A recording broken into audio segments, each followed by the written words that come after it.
आज आम्ही दोघींनीही कामाला दांडी मारली. ती कशी सांगते. काल ट्रिपला गेल्यामुळे थोडंसं पावसात भिजणं झालं आणि त्यामुळे इवाला सर्दी खोकला लागला. त्यामुळे आज ती काही स्कूलला जायच्या मूडमध्ये नव्हती आणि माझी काही इच्छा नव्हती तिला पाठवण्याची. ती स्कूलला गेली नसल्यामुळे माझी बरीचशी कामं वाचली. म्हणजे जसं की टिफिन बनवणं तिच्यासाठी, तिला रेडी करणं, नेऊन सोडणं, या सगळ्या गोष्टी काही नव्हत्या. त्यामुळे मी म्हटलं चला आज आपणही आराम करूया.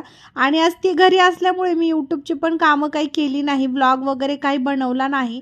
म्हटलं आज एक दिवस सुट्टी घेऊया आणि थोडं घराची आवरावरी केली. म्हणजे थोडंसं सामान होतं हॉलमध्ये पडलेलं, टी टेबल आवरायचा होता कारण इवा दररोज काही ना काही त्याच्यावर ठेवते. मागच्या 2-3 दिवसापासून मम्मी पप्पा पण आले होते त्यामुळे मी घराची आवरावरी केली नव्हती.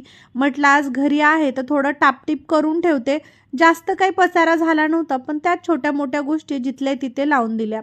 त्यानंतर इवासोबत थोडासा टाईम स्पेंड केला कारण आज मला कुठलंच काम नव्हतं आणि माझी इच्छा पण नव्हती एडिटिंग वगैरे करण्याची.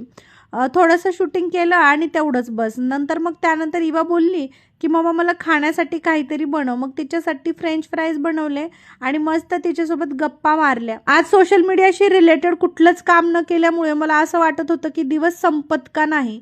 असा होता माझा दिवस. Thank you for watching. बाय.